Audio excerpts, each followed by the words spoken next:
अभी रिसेंटली मैंने एक बुक पढ़ी है एंड क्योंकि सोशल मीडिया में बहुत सुना है उसके बारे में और फ्रेंड सर्कल में भी काफ़ी कुछ सुना है उसके बारे में कि the book is very powerful and very useful in our life. तो I have started reading that book and I finish that. The book name is atomic habits. Few crux जो मुझे बहुत अच्छा लगा, कुछ चीज़ें जो मुझे बहुत पसंद आई, that I want to share with you all. सबसे पहली चीज़ है कि हम ये सोचते हैं कि हमारी ज़िंदगी में हमें कुछ चेंज करना है या कोई गोल अचीव करना है तो उसके लिए हमें बहुत बड़ा एक्शन लेने की ज़रूरत है। क्योंकि जब हम किसी की सक्सेस को देखते हैं तो हम उस एक मोमेंट को इतना ओवर एस्टिमेट कर देते हैं कि हम उसके पीछे होने वाले छोटे छोटे स्मॉल एफर्ट्स को भूल जाते हैं। तो बुक में बताया गया है कि बहुत मैसिव रिजल्ट्स के लिए बहुत मैसिव एक्शंस लेने की ज़रूरत नहीं है।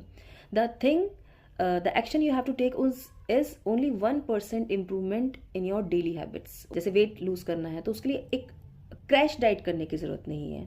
अगर आपको कोई बुक पढ़नी है या बुक फिनिश करनी है तो उसके लिए पूरी बुक को रातों को रात लग करके उसको पढ़ने की ज़रूरत नहीं होती है। तो this is not the right approach.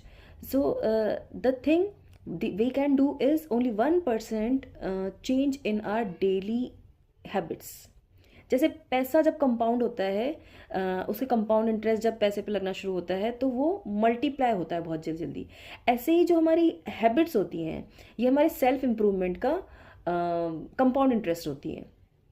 जो हम रिपीट करते हैं वो ही मल्टीप्लाई होता है। किसी को अगर वेट लूज करना है तो उसके लिए उसको एक हार्ड डाइट की ज़रूरत नहीं है, उसको एक सिस्टमेटिक प्लान की ज़रूरत है। On daily basis 10 minutes walk and avoid a little part of sugar और oil he can do on daily basis. कि अगर थोड़ी थोड़ी पैसे की सेविंग करना शुरू कर देंगे तो सब मिलेनियर तो नहीं बन जाएंगे, ऑफकोर्स नहीं बन जाएंगे। या डेली अगर 2 से 3 दिन कंटिन्यू हम जिम जा रहे हैं तो एक परफेक्ट बॉडी में मिल जाएगी, नहीं, ऐसा नहीं होगा। लेकिन इन चीज़ों की इंपॉर्टेंस इतनी ज़्यादा है, इन छोटे एफर्ट्स की इंपॉर्टेंस इतनी ज़्यादा है कि when you will do 10 minutes walk on daily basis, ये 10 मिनट्स की वॉक कब आपकी 30 मिनट्स की वॉक बन जाएगी और कब ये आपको जिम तक ले जाएगी। यू विल अंडरस्टैंड कि आपको समझ में नहीं आएगा कि आप कब कहाँ से कहाँ और कहाँ पहुँच गए। इवन इससे भी ज़्यादा इंटरेस्टिंग कि आपकी बॉडी की मोबिलिटी, इसकी फ्लेक्सिबिलिटी कितनी बढ़ जाएगी, ये आपको मालूम चलेगा कि ये एक आदत बन गई है। ऐसे ही अगर कोई बुक फिनिश करनी है, बुक रीड करनी है, बुक लिखनी है तो नॉट नेसेसरी कि आप पूरी बुक एक साथ पढ़ डालें। उसका एक पेज डेली बेसिस पे, वो एक पेज कब 2 पेजेस में 3 पेजेस में चेंज हो जाएगा। और इससे भी ज़्यादा इंटरेस्टिंग वो हैबिट कब आपकी रीडिंग की हैबिट कब आपकी लाइफ में सेट हो जाएगी, आपकी लाइफ का पार्ट बन जाएगी। That is very very fascinating.